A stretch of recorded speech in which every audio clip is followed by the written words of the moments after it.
Mixed mood vlogs YouTube ఛానల్కు స్వాగతం.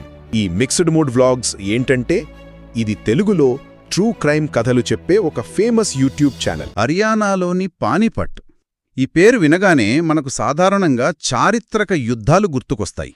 అవును. కాని గత కొన్నేళ్లుగా ఈ పట్టణం ఒక ఆధునిక, భయంకరమైన కథతో వార్తల్లో నిలుస్తోంది. ఒక తల్లి కథ. పైకి చూడటానికి పోస్ట్ గ్రాడ్యుయేషన్ చదివి అందరికీ ఒక ఆదర్శ గృహిణిలా కనిపించే పూనమ్ అనే మహిళ తన సొంత కొడుకుతో సహా 4 చిన్నారులను హత్య చేసిందనే ఆరోపణలు మొత్తం దేశాన్ని ఉలిక్కిపడేలా చేశాయి. నిజమే. ఈరోజు మనకు అందిన ఆధారాలు, వార్తా కథనాల ప్రకారం పైకి కనిపించే ఆ ప్రశాంతత వెనక అసలు ఏం జరిగింది, ఆ అసూయ, ఆ మానసిక సంఘర్షణ ఒక తల్లిని ఎలా హంతకురాలిగా మార్చాయో కొంచెం లోతుగా చర్చిద్దాం. ఖచ్చితంగా. ఎందుకంటే ఈ కేసు కేవలం ఒక క్రైమ్ స్టోరీ కాదు. ఇది మన సమాజంలో తల్లి అనే భావన మీద, కుటుంబమంటే ఒక భద్రత అనే నమ్మకం మీద ఆ పునాదులనే కదిలించేస్తుంది. అంటే ఒక సాధారణ మధ్యతరగతి మహిళ జీవితంలో ఇంత చీకటి ఉంటుందనిపిస్తుంది. అవును. ఆమె ప్రవర్తనలో వచ్చిన మార్పుల్ని ఆ ఉమ్మడి కుటుంబం ఎలా గుర్తించలేకపోయింది అనేది కూడా ఇది బయటపెడుతుంది. సరే, అసలీ పూనమ్ ఎవరు, ఆమె నేపథ్యమేంటి, అక్కడ్నుంచి మొదలుపెడదాం. మన దగ్గరున్న సమాచారం ప్రకారం ఆమె వయస్సు సుమారు 28-30 ఏళ్లు. ఉన్నత చదువులు చదివింది. Post graduate. అవును. సోనిపట్లో ఒక పెద్ద ఉమ్మడి కుటుంబంలో కోడలిగా అడుగుపెట్టింది. అత్తమామలు, బంధువులు, ఇల్లంతా ఎప్పుడు సందడిగా ఉండేది. బయటి ప్రపంచానికి ఆమె ఒక పర్ఫెక్ట్ మహిళ. ఇక్కడే అసలు విషయముంది. ఉమ్మడి కుటుంబాల్లో ఏమవుతుందంటే వ్యక్తిగత సమస్యలు ఆ జనసందోహంలో కలిసిపోతాయి. ఒక వ్యక్తి లోపల ఎంత బాధపడుతున్నా పైకి నవ్వుతూ పనులు చేసుకుంటూ ఉంటే ఎవరూ గుర్తించరు. లోపల జరిగే సంఘర్షణ బయటికి తెలీదు. అస్సలు తెలీదు. పూనమ్ విషయంలో కూడా బహుశా అదే జరిగుంటుంది. అంతా సవ్యంబానే కనిపిస్తోంది అనుకున్నారు. కాని ఆ ప్రశాంతత ఎక్కువ కాలం నిలవలేదు కదా. ఆమె ప్రవర్తనలో కొన్ని వింత మార్పులు రావడం మొదలయ్యాయి. అవును. కుటుంబ సభ్యులు చెప్పిన దాని ప్రకారం ఆమె తరచుగా నా మీద సాయిలున్నాయి, ఎవరో నన్ను వింతగా చూస్తున్నారు, నా శక్తిని లాగేస్తున్నారు అని అంటూ ఉండేదట. రాత్రిపూట అకస్మాత్తుగా తీవ్రమైన ఆందోళనకు, ఆవేశానికి లోనయ్యేదని కూడా వాళ్లు చెప్పారు. అంటే కుటుంబం దీన్ని ఎలా అర్థం చేసుకుంది అదే ఇక్కడ కీలకం. మొదట్లో డెలివరీ తర్వాత వచ్చే మూడ్ స్వింగ్స్, హార్మోనల్ మార్పులు అనుకుని తేలిగ్గా తీసుకున్నారు. చాలా ఇళ్లలో జరిగేదే. అవును. కాని ఆమె చెప్పిన సాయిలున్నాయి అనే మాటను వాళ్లు అక్షరాలా తీసుకున్నారు. సమస్య మానసికమైనది అని గ్రహించకుండా వాళ్ళామెనెక్కడికి తీసుకెళ్లారు? ఒక సైకియాట్రిస్ట్ దగ్గరకు కాదు, ఒక తాంత్రికుడి దగ్గరకా? అవును, ఒక తాంత్రికుడి దగ్గరికి తీసుకెళ్లారు. అంటే ఆమె మానసిక సహాయం కోసం చేస్తున్న ఒక రకమైన అభ్యర్థనను వాళ్లు మూఢనమ్మకంగా అపార్థం చేసుకున్నారంటారా? ఒక రకంగా అంతే. దీన్ని పూర్తిగా కుటుంబం తప్పు అని కూడా అనలేం. మన సమాజంలో, ముఖ్యంగా గ్రామీణ ప్రాంతాల్లో మానసిక ఆరోగ్య అవగాహన ఎంత తక్కువగా ఉందో చెప్పడానికి ఇదొక ఉదాహరణం. నిజమే. ఆమెకు తెలిసిన భాషలో, అంటే సాయిలు, దెయ్యాలు అనే పరిభాషలో తన బాధను వ్యక్తపరిచింది. కుటుంబం కూడా వారికి తెలిసిన పద్ధతిలోనే స్పందించింది. ఇక్కడ అసలు వైఫల్యం వ్యవస్థది. ఆ మానసిక గందరగోళం మధ్యలోనే ఆ కుటుంబంలో విషాదాలు మొదలయ్యాయి. 2023లో మొదటి సంఘటన. అవును.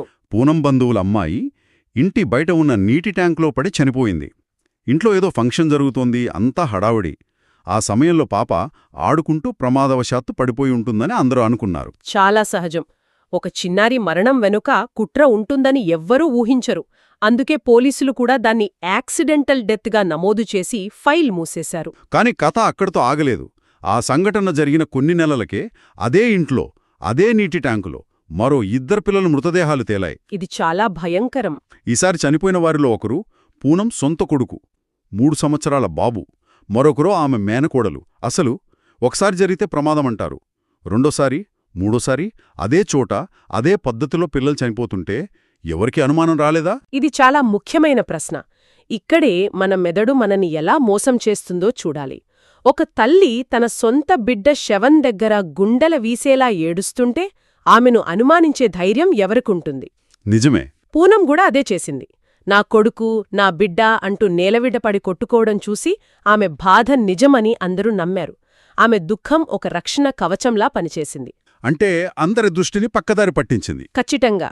పాపం ఆ తల్లికి ఎన్ని కష్టాలు అని జాలిపడ్డారే తప్ప అసలు ఈ మరణాల వెనుక ఏదైనా ప్యాటర్న్ ఉందా అని ఎవరూ ఆలోచించలేకపోయారు. అలా 2 ఏళ్లలో 2025 వచ్చేసరికి ఆ కుటుంబానికి చెందిన మొత్తం 4 చిన్నారులు ప్రాణాలు కోల్పోయారు. అందరిదీ ఒకే కారణం, నీటిలో మునిగిపోవడం.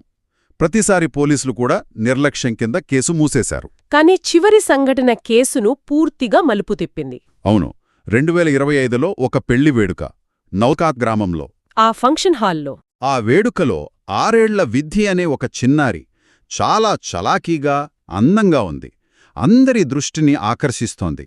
అందరూ ఆ పాపను ముద్దు చేస్తుంటే పూనం మాత్రం దూరం నుండి నిశ్శబ్దంగా ఆ పాపనే గమనిస్తోంది. తన లక్ష్యాన్ని ఎంచుకున్నట్టుగా. కొంతసేపటికి విద్ధి బాత్రూంకు వెళ్ళింది. చాలాసేపటికి తిరిగి రాలేదు. వెతకడం మొదలుపెట్టారు. చివరకు బాత్రూంలోని ఒక నీటి టబ్లో కదలకుండా పడి ఉంది.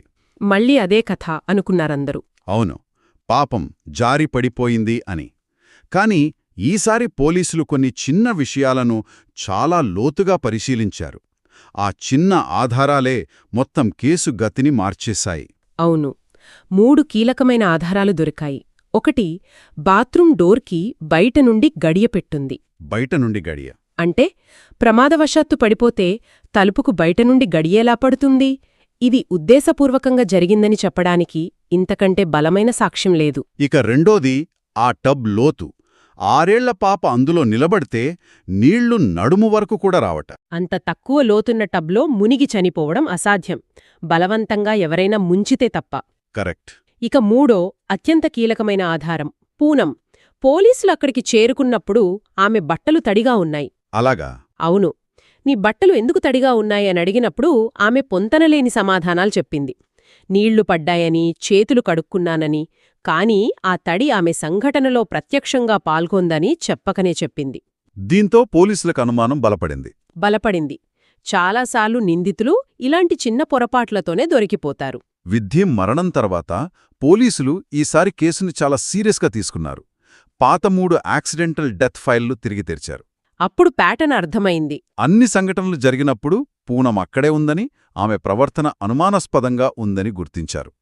సుమారు 8 నుండి 10 గంటల సుదీర్ఘ విచారణ తర్వాత పూనం నేరాన్ని అంగీకరించినట్లు అధికారులు ప్రకటించారు. అవును, నివేదికల ప్రకారం ఆమె ఒక్కో హత్య గురించి వివరంగా చెప్పింది.